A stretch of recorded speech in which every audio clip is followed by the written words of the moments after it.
Hello बच्चों, good morning. आज की तारीख है 24 जनवरी 2025। आज के करंट अफेयर क्वेश्चन और ललन टॉप प्रश्नों में आप सभी का स्वागत है। बच्चों, आज हम देखेंगे 24 जनवरी के 10 करंट अफेयर क्वेश्चन पूरी व्याख्या के साथ सॉल्व करेंगे और इसके साथ साथ हर प्रश्न के नीचे 4 से 5 ललन टॉप क्वेश्चन रहेंगे जो कि कुछ महीने पुराने या कुछ सप्ताह पुराने करंट अफेयर क्वेश्चन होंगे जिसका हम रिवीजन करेंगे। तो लगभग आज की क्लास में हम 70 से 75 क्वेश्चन करेंगे, जिसके लिए आप सभी हमारे साथ 10 से 5 मिनट जो है एक्स्ट्रा जुड़े रहेंगे, यानी कि यह क्लास जो है लगभग 25 से 30 मिनट की हो जाएगी। ठीक है, तो कोशिश करेंगे 30 मिनट के अंदर तो समाप्त ही हो जाएगी, लेकिन वैसे हर क्लास जो है 20 मिनट में समाप्त हो जाती है। तो इस क्लास में जो है थोड़ी व्याख्या अधिक है, प्रश्न भी ज़्यादा है, तो इसके लिए मैं आप सभी का 30 मिनट समय लूँगा। ठीक है, इसके अंदर जो है क्लास समाप्त कर दूँगा। बात करते हैं पहला प्रश्न। हाल ही में चर्चा में रही किशनगंगा और रतले परियोजना कहाँ स्थित है? तो ये दोनों परियोजनाएं अगर पूछे कहाँ स्थित है तो जम्मू कश्मीर में स्थित है। कहाँ पर? जम्मू कश्मीर में स्थित है। इस प्रश्न में थोड़ी ज़्यादा व्याख्या देना पड़ेगा क्योंकि जो है पूरी मतलब जो विवाद है इसके बारे में बात करेंगे, तो आप सभी हमारे साथ इसमें 2 से 3 मिनट टाइम देंगे। ठीक है, बात करते हैं किशनगंगा और रतले परियोजना। इस परियोजना को लेकर जो है पाकिस्तान कहाँ जाता है? पाकिस्तान जाता है अस्थायी मध्यस्थता न्यायालय में, और यह न्यायालय अगर पूछे कहाँ स्थित है तो नीदरलैंड हेग में है। ठीक है, तो इसका मुख्यालय कहाँ है? हेग, नीदरलैंड में है। पाकिस्तान क्या बोलता है कि भारत जो है 2 परियोजनाओं पर जो है बिजली उत्पादन कर रहा है। कितने पे? तो 2 परियोजनाएं पर। वो 2 परियोजनाएं कौन कौन सी हैं? एक तो किशनगंगा है और दूसरा है रतले परियोजना। ठीक है, तो किशनगंगा परियोजना पूछे किस नदी पर है? झेलम नदी पर है। और वहीं रतले परियोजना अगर पूछे किस नदी पर है तो चेनाब नदी पर है। और ये दोनों परियोजनाएं कहाँ पे हैं? जम्मू कश्मीर में है। तो पाकिस्तान बोला कि इन दोनों परियोजनाओं पर जो है भारत जो है डैम बना के बिजली का उत्पादन कर रहा है, जिससे हमारे यहाँ पे जो है पानी की समस्या उत्पन्न हो गई है। तो ये बात लेके कहाँ जाता है? मध्यस्थता न्यायालय में, यानी कि अस्थायी मध्यस्थता न्यायालय में जाता है। लेकिन यह न्यायालय जो है पाकिस्तान को जो है फटकार लगाता है कि यह विवाद जो है हमारे यहाँ का नहीं है, यानी कि यह विवाद किस जगह का है? यह विश्व बैंक का विवाद है। क्योंकि जो है जो सिंधु नदी जल समझौता का विवाद था, यह किसके पास गया है? तो विश्व बैंक के पास गया है। तो यहाँ पे तुम्हारा कोई भी मैटर सॉल्व नहीं होने वाला है। ठीक है, तो जो है ये पाकिस्तान यहाँ से मुंह बना के वापस आ जाता है। ठीक है, तो ये बात पूरी है। अब बात करते हैं कि किशनगंगा पे जो है भारत जो है कितनी बिजली उत्पादन कर रहा है, कितना मेगावाट? तो 33 मेगावाट उत्पादन कर रहा है। और वहीं पे अगर बात करें कि रतले परियोजना पे तो 800 मेगावाट का बिजली उत्पादन कर रहा है। ठीक है, तो ये भारत की तरफ से हो जाता है। तो अस्थायी मध्यस्थता न्यायालय ने पाकिस्तान को फटकार लगाया है। अब बात कर लेते हैं सिंधु नदी जल समझौता क्या है। इस नदी की जो सिंधु नदी की सहायक नदी है कितनी है? तो 5 नदी हैं। बात करते हैं, सबसे ऊपर है सतलज। ठीक है, फिर झेलम, सतलज, झेलम, चेनाब। इसके बाद हो जाता है राबी, ब्यास, वी फॉर व्यास और एस फॉर सतलज। ठीक है, तो ये सिंधु, झेलम, चेनाब जो ये नदियां हैं, इनका जो है 80% पानी कौन यूज करेगा? पाकिस्तान करेगा। ठीक है, कौन? पी फॉर पाकिस्तान करेगा, और बाकी के 20% कौन करने वाला है? भारत करेगा। लेकिन वहीं पे जो है राबी, ब्यास, सतलज का जो ये है, इसमें जो है 80% पानी कौन यूज करने वाला है? तो इंडिया करेगा। कौन करेगा? तो इंडिया करेगा, ये आपको याद रखना है। और बाकी 20% कौन करेगा? पाकिस्तान करेगा। यही बात पे जो है यह विवाद, मतलब यही समझौता किया गया था विश्व बैंक के द्वारा। और यह समझौता अगर पूछे कब हुआ था तो 1960 में हुआ था। ठीक है, तो यही फटकार लगा के जो है यही उदाहरण दिया किसने? अस्थायी मध्यस्थता न्यायालय ने, और पाकिस्तान को भगा दिया। ठीक है, तो आपको याद रखना दोनों परियोजनाएं कहाँ पे हैं? झेलम नदी पर है। 3 नदियों का पानी जो है 80% कौन यूज करेगा? पाकिस्तान, जिसमें 3 नदी हैं, सिंधु, झेलम, चेनाब।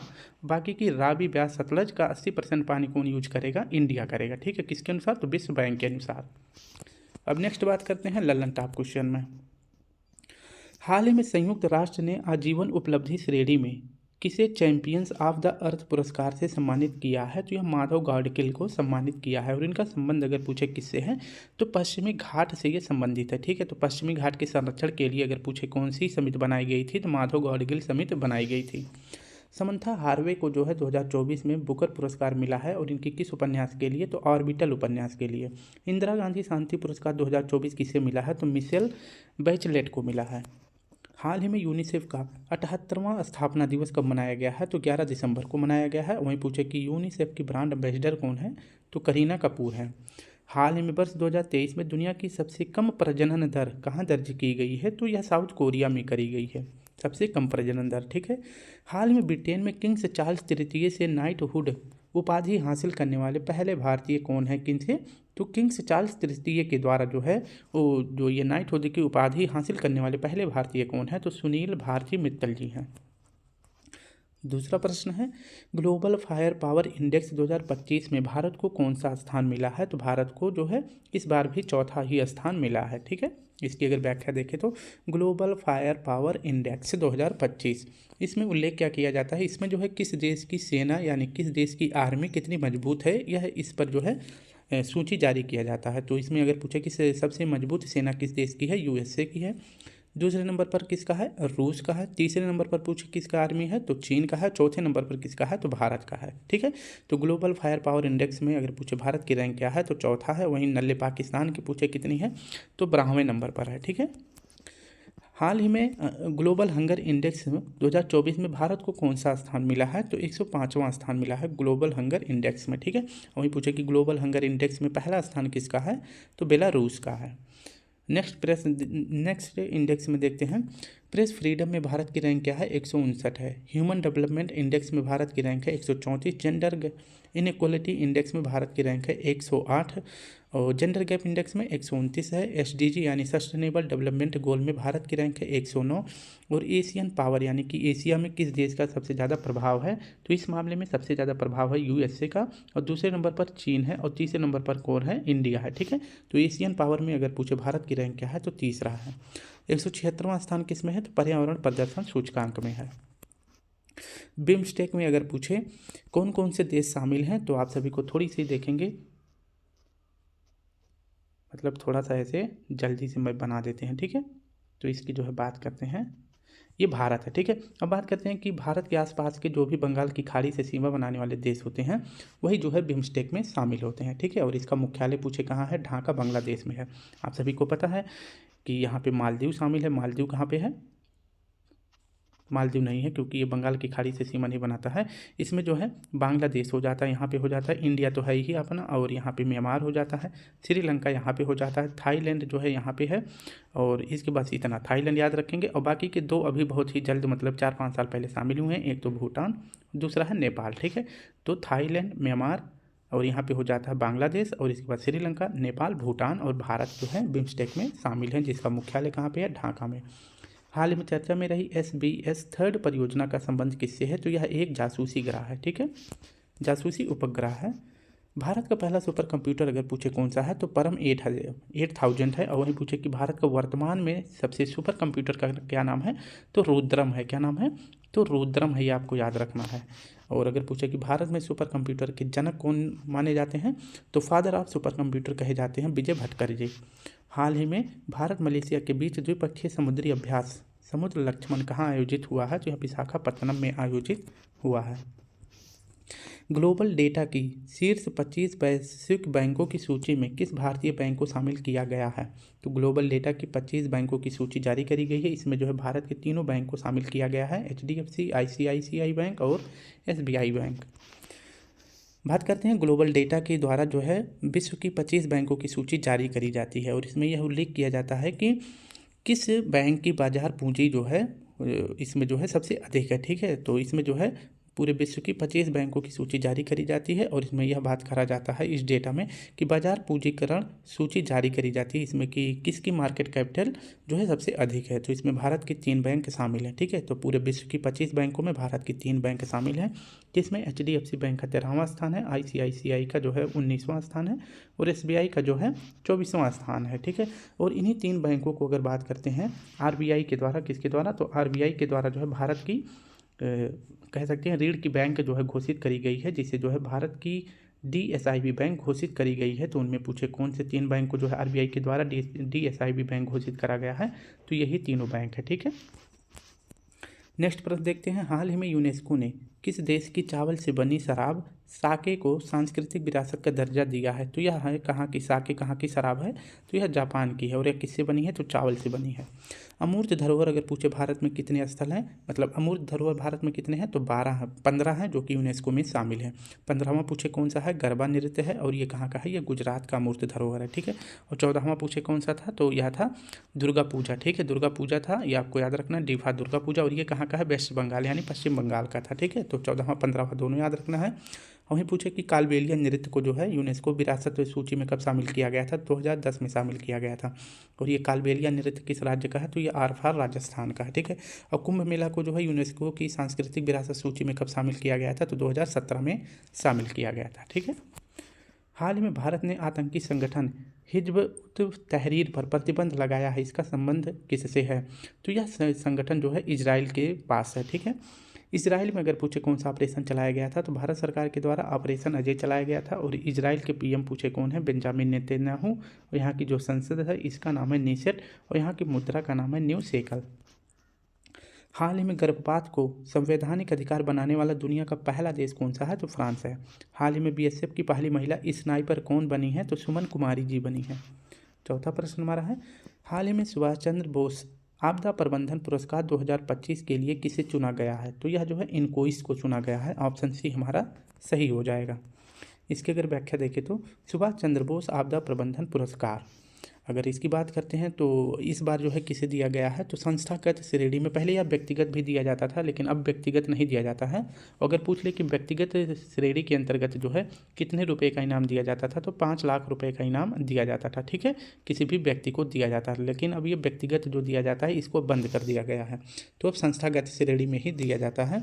तो इस बार 2025 में किसको दिया गया है? तो इनकोइस को दिया गया है। और पूछे कितनी इनामी राशि दी गई है? तो संस्था को जो है 51 लाख रुपये दिया जाता है, व्यक्तिगत में 5 लाख रुपए दिया जाता है, ठीक है।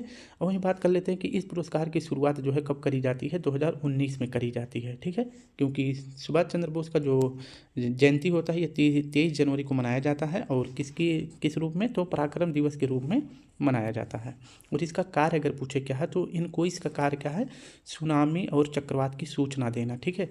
तो जो भी हमारे देश में सुनामी या फिर चक्रवात आते हैं उसके बारे में अगर पूछे सूचना कौन देता है, तो इनकोइस देता है, ये आपको याद रखना है। और पूछे इसका फुल फॉर्म क्या होता है, तो इनकोइस का फुल फॉर्म होता है भारतीय राष्ट्रीय महासागर सूचना सेवा केंद्र, इसका फुल फॉर्म होता है। और इसकी स्थापना कब होती है? 1999 में होता है। कहाँ पर? हैदराबाद में होता है, ठीक है। तो इस बार जो है सुभाष चंद्र बोस आपदा प्रबंधन पुरस्कार किसे दिया गया है? इनकोइस को दिया गया है। राज्य के सभापति को किस अनुच्छेद के तहत पद से हटाया जा सकता है? तो अनुच्छेद 67 बी के तहत, ठीक है। वहीं पूछे कि राष्ट्रपति को जो है किस अनुच्छेद के तहत जो है हटाया जा सकता है? तो राष्ट्रपति पर जो है महाभियोग की प्रक्रिया जो है अनुच्छेद 61 के तहत चला के हटाया जा सकता है। हाल ही में यूनिसेफ को स्वास्थ्य और पोषण सहायता प्रदान करने वाला तीसरा सबसे बड़ा आपूर्तिकर्ता देश कौन सा है? तो भारत है, ठीक है। नेक्स्ट है यूनाइटेड नेशन चिल्ड्रंस फंड्स, यानी कि संयुक्त राष्ट्र बाल कोष, इसकी स्थापना होती है 1946 में। इसका मुख्यालय अगर पूछे कहाँ है? न्यूयॉर्क में है। और इसकी वर्तमान अध्यक्ष पूछे कौन है? तो कैथरीन रसेल हैं। हाल ही में यूएस गोल्फ एसोसिएशन ने किसी बॉब जॉन्स पुरस्कार से सम्मानित किया है? तो टाइगर वुड्स को सम्मानित किया है। हाल ही में भारत की पहली अंडर मेट्रो रेल सेवा का उद्घाटन कहाँ किया है? कोलकाता में किया है। पांचवा प्रश्न है, वर्ष 2025 में फीडे शतरंज विश्व कप का मेजबान कौन होगा? तो इसका सही विकल्प हो जाएगा 2025 में फीडे शतरंज विश्व कप का मेजबान होगा भारत। इसकी अगर व्याख्या देखें तो फीडे शतरंज विश्व कप 2025 इसका आयोजन कहाँ किया जाएगा? भारत में किया जाएगा। और इस बार जो है ये दूसरे क्रम का आयोजन किया जाएगा, यानी कि पहली बार अगर पूछे कब आयोजन किया गया था, तो 2002 में किया गया था। और कहाँ पर किया गया था? तो हैदराबाद में किया गया था। और इसमें विश्व विजेता कौन बने थे? तो विश्वनाथ आनंद जी बने थे, आपको याद रखना है। और ये जो है 5 बार विश्व विजेता रह चुके हैं विश्वनाथ आनंद जी, और ये पहले भारतीय हैं जो कि फीडे शतरंज विश्व कप जीत चुके हैं, ठीक है। तो इस बार जो है कब आयोजित होगा? तो 31 अक्टूबर से 27 नवंबर के बीच में यह भारत में आयोजित किया जाएगा, जो कि दूसरी बार है। पहली बार हैदराबाद में किया गया था। बात कर लेते हैं 2025 का भारत में होगा। तो 2024 का कहाँ पे हुआ था? तो सिंगापुर में हुआ था, जिसमें भारत की तरफ से आर प्रज्ञानंद ने कौन सा मेडल जीता था? तो सिल्वर मेडल जीता था, ठीक है। तो विश्व शतरंज फीडे शतरंज विश्व कप का आयोजन कहाँ किया जाएगा इस बार? तो भारत में किया जाएगा। वहीं पूछे कि 44वें क्रम का जो शतरंज ओलंपियाड हुआ था इसका आयोजन कहाँ किया गया था? तो चेन्नई में किया गया था। और इसके बाद जो है मसाल जो है किसे सौंप दी गई थी शतरंज ओलंपियाड की? तो हंगरी को सौंप दी गई थी, ठीक है। तो 45वें क्रम का आयोजन कहाँ हुआ है? हंगरी बुडापेस्ट में हुआ है। क्वाकरली साइमन वर्ल्ड यूनिवर्सिटी रैंकिंग 2025 में सस्टेनेबिलिटी में शीर्ष भारतीय संस्थान कौन सा है? तो आईआईटी दिल्ली है। और इसका पूरे विश्व में कितना स्थान है? 171वां स्थान है। हाल ही में 149वीं अंतर संसदीय संघ IPU असेंबली कहाँ प्रारंभ हुआ है? तो यह जिनेवा में प्रारंभ हुआ है। और हमारी तरफ से अगर पूछे कौन भाग लिए हैं, तो ओम बिरला जी जो है इसमें भाग लिए हैं। ठीक है। 18वीं लोकसभा के प्रोटेम स्पीकर अगर पूछे कौन बने हैं तो भर्तृहरि मेहताब बने हैं। हाल ही में राष्ट्रीय युवा संसद महोत्सव 2024 में प्रथम स्थान किसे मिला है तो मिला है यतिन भास्कर जी को। हाल ही में भारत का पहला AI शिक्षक आयरिस कहाँ लॉन्च हुआ है तो यह केरल में लॉन्च हुआ है। छठा प्रश्न हमारा है, प्रतिवर्ष राष्ट्रीय मतदाता दिवस कब मनाया जाता है तो यह मनाया जाता है 25 जनवरी को। ठीक है। इसमें 23 जनवरी को पराक्रम दिवस, 26 जनवरी को गणतंत्र दिवस और 24 जनवरी को राष्ट्रीय बालिका दिवस मनाया जाता है। ठीक है। तो राष्ट्रीय मतदाता दिवस 25 जनवरी को मनाया जाता है। राष्ट्रीय मतदाता दिवस अगर पूछे कब मनाया जाता है 25 जनवरी को मनाया जाता है। क्यों मनाया जाता है? क्योंकि 25 जनवरी 1950 को हमारे यहाँ पे चुनाव आयोग की स्थापना करी जाती है। और चुनाव आयोग के अगर पूछे पहले मुख्य निर्वाचन आयुक्त कौन नियुक्त हुए थे तो सुकुमार जी नियुक्त हुए थे। ठीक है। सुकुमार जी नियुक्त हुए थे, ये आपको याद रखना है। वहीं पूछे कि वर्तमान में मुख्य निर्वाचन आयुक्त कौन है तो राजीव कुमार जी वर्तमान में है। वहीं पूछे कि पहली बार जो है मुख्य निर्वाचन आयुक्त पहली महिला कौन बनी थी तो रमा देवी बनी थी। ठीक है। कैसे याद करेंगे? जैसे यह है सुकुमार, रा जैसे यहाँ पे रा से जैसे सुकुमार में समाप्त होगा वैसे रा से जो है रमा देवी आप जोड़ देंगे, याद हो जाएगा। क्योंकि इसमें कन्फ्यूजन हो जाता है रमा देवी हैं या मीरा देवी हैं। ठीक है। तो इसी दोनों में कन्फ्यूजन होता है। ठीक है। तो ये आपको याद रखना है। ठीक है। नेक्स्ट अगर बात करते हैं कि इस बार जो है किस क्रम का मनाया जा रहा है तो राष्ट्रीय मतदाता दिवस 2025 में यह 15वें क्रम का मनाया जा रहा है। यानी कि इसकी शुरुआत कब हुई थी तो 2011 में हुआ था। और इस बार भी इसकी थीम वही है जो 2024 में थी, यानी कि मतदान से बढ़कर कुछ नहीं। इस बार भी सेम थीम रखी गई है। वहीं पूछे कि चुनाव आयोग की जो उल्लेख है किस अनुच्छेद में किया गया है तो 324 से लेकर 329 के बीच में जो है चुनाव आयोग का उल्लेख किया गया है। राष्ट्रीय बालिका दिवस मैंने बता दिया किस कब मनाया जाता है तो 24 जनवरी को मनाया जाता है, यानी कल मनाया गया था। हाल ही में एशियाई क्रिकेट परिषद का अध्यक्ष किसे नियुक्त किया गया है तो सेमी सिल्वा जी को किया गया है। और ये कहाँ के हैं? श्रीलंका के हैं। IOC यानी इंटरनेशनल ओलंपिक कमेटी के अध्यक्ष कौन बने? ताय्यम इकराम बने हैं। और ये कहाँ के हैं? पाकिस्तान के हैं। फिक्की के अध्यक्ष कौन बनाए गए हैं? हर्षवर्धन अग्रवाल जी बनाए गए हैं। और हमारे देश की अगर पूछे कि 91वें मुख्य न्यायाधीश कौन है तो chief justice of India Sanjiv Khanna ji हैं। हाल ही में केंद्र सरकार ने किसे 14वीं महारत्न कंपनी का दर्जा दिया है तो हिंदुस्तान एरोनॉटिकल को दिया है, एरोनॉटिक्स लिमिटेड को दिया है। वहीं पूछे 13वां महारत्न कंपनी कौन है तो ऑयल इंडिया लिमिटेड है। हमारा सम्मान अभियान कहाँ प्रारंभ होगा तो यह पहली बार प्रारंभ हुआ है, मतलब यह दूसरी बार कहाँ पे प्रारंभ हुआ है तो प्रयागराज में। और इसका जो है अभी तीसरा सम्मेलन अगर पूछे कहाँ पे हो रहा है तो गुवाहाटी में इसका आयोजन किया जाएगा। और ये जो है दूसरा था, पहला पूछे कहाँ पे है तो पहला है बीकानेर में। ठीक है। हाल ही में अंतर्राष्ट्रीय महिला दिवस 2024 के अवसर पर राज्यसभा के लिए किसे मनोनीत किया गया है तो सुधा मूर्ति जी को किया गया है। और ये कौन है तो आप सभी को पता है, ये ऋषि सुनक की सासू माँ है। 7वां प्रश्न हमारा है, हाल ही में देश के पहले CSIR मेगा इनोवेशन कॉम्प्लेक्स का उद्घाटन कहाँ हुआ है तो इसका उद्घाटन किया गया है बेंगलुरु में। ठीक है। कहाँ पर? बेंगलुरु में किया गया है, ये आपको याद रखना है। ठीक है। सॉरी, कहाँ पर? मुंबई में। एक बार फिर से पढ़ेंगे क्योंकि जो है प्रश्न में ऑप्शन मैंने गलत बता दिया है। हाल ही में देश की पहले CSI मेगा इनोवेशन कॉम्प्लेक्स का उद्घाटन कहाँ किया गया है तो यह मुंबई में किया गया है। ऑप्शन डी हमारा सही हो जाएगा। इनोवेशन कॉम्प्लेक्स यह जो है देश का पहला, ये आपको याद रखना है। और इसका निर्माण अगर पूछे कौन करा है तो CSIR के द्वारा किया गया है। और इसका उद्घाटन किसने करा है तो जितेंद्र सिंह ने करा है। और वहीं अगर पूछे इसकी स्थापना कहाँ करी गई है तो मुंबई में किया गया है। ठीक है। इनोवेशन कॉम्प्लेक्स का उद्देश्य क्या है तो इसका उद्देश्य है कि देश में जो है स्टार्टअप को बढ़ावा देने के लिए इसको शुरू किया गया है। ठीक है। तो ये आपको याद रखना है कि देश में स्टार्टअप को बढ़ावा देने के लिए देश में पहली बार किस कॉम्प्लेक्स की शुरुआत करी गई है तो इनोवेशन कॉम्प्लेक्स की शुरुआत करी गई है। और इसका उद्घाटन कहाँ किया गया है तो इसको स्थापित या उसका उद्घाटन मुंबई में किया गया है। किसके द्वारा? श्री जितेंद्र जी के द्वारा। और इसका निर्माण किसने करा है तो CSIR के द्वारा किया गया है। CSIR का फुल फॉर्म अगर देखें तो council of scientific and industrial research इसका फुल फॉर्म होता है। और इसकी स्थापना 1942 में करा जाता है। और इसके अध्यक्ष कौन होते हैं तो खुद जो प्राइम मिनिस्टर होते हैं वही इसके अध्यक्ष होते हैं। और इसकी महानिदेशक कौन है तो नल्लाथम्बी कलाईसेल्वी इसकी जो है वर्तमान महानिदेशक है।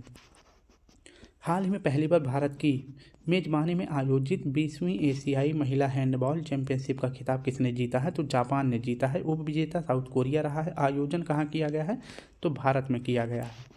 हाल में भारत का पहला एकीकृत राज्य स्तरीय साइबर कमांड और नियंत्रण केंद्र का उद्घाटन कहाँ हुआ है तो महाराष्ट्र में हुआ है। और किसने करा है तो यहाँ के CM देवेंद्र फडणवीस जी ने इसका उद्घाटन किया है। हाल ही में लाचित बोरफुकन की 125 फीट ऊंची प्रतिमा स्टैचू ऑफ बेल्लोर का अनावरण कहाँ हुआ है? तो जोरहाट असम में हुआ है। तो स्टैचू ऑफ बेल्लोर किसकी प्रतिमा है? तो लाचित बोरफुकन जी की प्रतिमा है। हाल ही में महाशिवरात्रि का पर्व हेरथ का आयोजन कहाँ किया गया है? तो इसका आयोजन किया जाता है जम्मू कश्मीर में।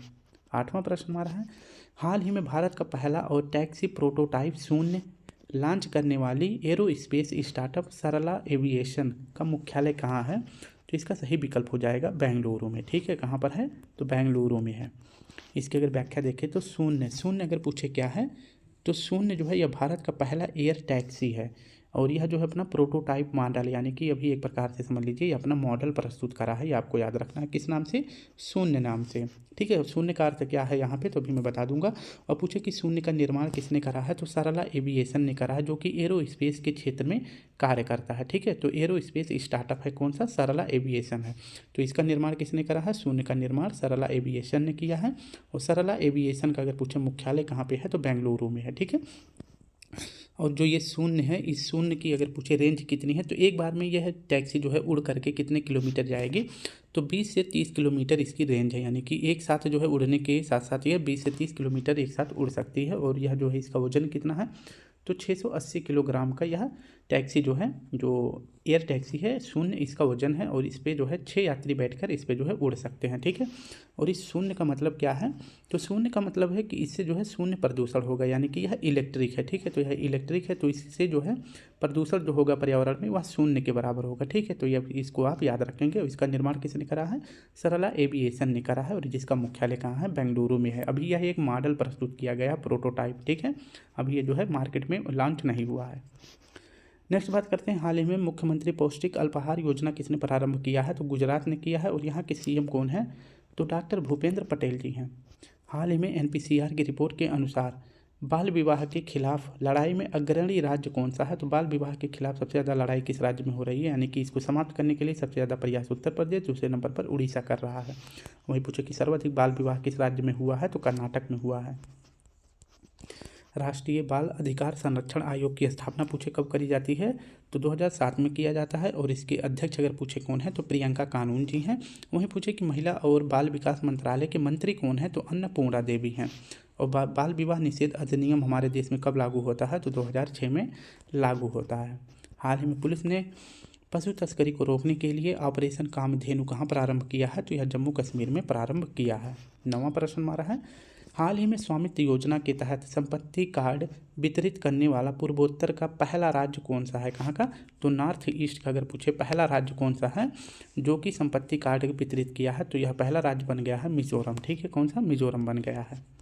इसकी अगर व्याख्या देखें तो ये तो कई बार आप सभी को पढ़ा चुका हूँ, ये मैं तीसरी बार पढ़ाने जा रहा हूँ कि स्वामित्व योजना, इसका मतलब होता है कि संपत्ति की असली मालिक कौन है। ठीक है, तो आप सभी को पता है कि गांव में अधिकतर क्या होता है कि किसी दूसरे की ज़मीन जो है, जो थोड़ा मजबूत होते हैं, वो हड़प लेते हैं। तो इस प्रकार से एक योजना शुरू करी गई है संपत्ति योजना। ठीक है, तो उस ज़मीन के असली मालिक कौन है, कागजी तौर पर कौन मालिक है, तो इसलिए जो है इसके लिए एक संपत्ति कार्ड दिया जाता है। ठीक है, कि आप ही जो है इस ज़मीन के जो है असली मालिक हैं। तो इस प्रकार से जो है अगर पूछे कि स्वामित्व योजना कब लॉन्च करी जाती है, तो 24 अप्रैल 2020 को लॉन्च किया जाता है, क्योंकि 24 अप्रैल को ही क्या मनाया जाता है? 24 अप्रैल को पंचायती राज दिवस मनाया जाता है। तो इसलिए इसी दिन जो है किसकी शुरुआत करी जाती है? स्वामित्व योजना की शुरुआत करी जाती है। और इसके तहत जो है संपत्ति कार्ड को वितरित करने वाला अगर पूछे पूर्वोत्तर का पहला राज्य कौन सा है, यानी नॉर्थ ईस्ट का पहला राज्य कौन सा है जिसने संपत्ति कार्ड वितरित करा है? तो मिजोरम है। ठीक है, हाल ही में कृष्णा बेली संगीत निर्जनम 2024 का समापन कहाँ हुआ है? तो इसका उद्घाटन भी विजयवाड़ा में हुआ है और समापन भी विजयवाड़ा में ही हुआ है। हाल ही में सर्वोच्च न्यायालय के आदेश के बाद किसने अनुसूचित जातियों में उपवर्गीकरण प्रारंभ किया है? तो तेलंगाना ने किया है। और उपवर्गीकरण के लिए अगर पूछे किस कमेटी का गठन किया गया है? तो उत्तम कुमार रेड्डी कमेटी का गठन किया गया है। हाल ही में नायब सिंह सैनी को किस राज्य का नया मुख्यमंत्री बनाया गया है? तो हरियाणा का बनाया गया है। हाल ही में महिला विज्ञान और फैकल्टी की सहायता के लिए शेरनी का उद्घाटन किसने करा है? तो यूजीसी ने करा है शेरनी का उद्घाटन। आखिरी प्रश्न हमारा है, हाल ही में पंगसाउ दर्रा अंतर्राष्ट्रीय महोत्सव 2025 कहाँ हुआ है? तो इसका सही विकल्प हो जाएगा अरुणाचल प्रदेश में हुआ है। ठीक है, पंगसाउ दर्रा महोत्सव अगर पूछे कि यह कहाँ पे हो रहा है? तो यह अरुणाचल प्रदेश में हो रहा है। और यह दर्रा अगर पूछे किस शहर के अंतर्गत आता है? तो नामपोंग शहर के अंतर्गत यह दर्रा आता है। ठीक है, और यह पूछे कि किसकी सीमा पर है, तो यह दर्रा जो है भारत और म्यांमार की सीमा पर स्थित है, यानी कि सिक्किम हो जाएगा। इसके बाद यहाँ पे जो ये अरुणाचल प्रदेश है, तो यहीं पे जो है यह दर्रा स्थित है। वो पूछे कि भारत और म्यांमार के बीच कौन सी पहाड़ी है, तो पटकाई श्रेणी के अंतर्गत, पटकाई पहाड़ी के अंतर्गत जो है पंगसांग दर्रा स्थित है। और यहाँ पे एक महोत्सव आयोजन किया जा रहा है किस शहर में, तो नामपोंग शहर में किया जा रहा है। यह आपको याद रखना है। ठीक है, इसकी थोड़ी सी कहानी है नामपोंग शहर की, क्योंकि यहाँ पे जापानी सेना और मित्र सेना, जिसमें आप सभी को पता है कि अमेरिका, रूस, ये सभी जो है शामिल थे, और इन्हीं के बीच जापानी सेना और मित्र देश के बीच जो संघर्ष होता है ये कहाँ पर होता है, ये नामपोंग शहर में ही होता है। यानी कि हमारे पूर्वोत्तर भारत के अरुणाचल प्रदेश में दोनों देश जो है, यानी कि जापान और मित्र राष्ट्र जो है यहाँ पे आके भिड़ जाते हैं, यानी लड़ाई करते हैं। ठीक है, कब, तो द्वितीय विश्व युद्ध में।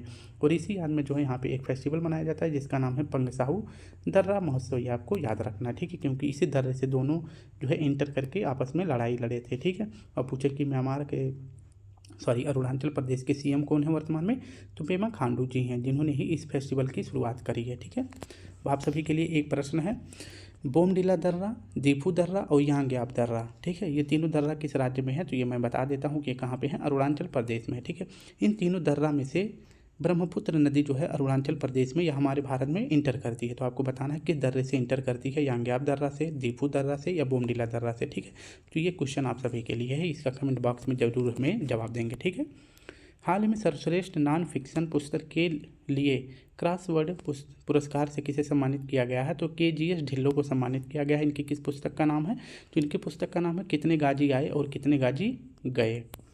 हाल ही में मध्य प्रदेश ने किसे किशोर कुमार पुरस्कार से सम्मानित किया है, तो राजकुमार हिरानी को किया है। हाल ही में अंतर्राष्ट्रीय अनुसूचित जाति आयोग के अध्यक्ष पद पर किसे नियुक्त किया गया है, तो किशोर मकवाना जी को नियुक्त किया गया है।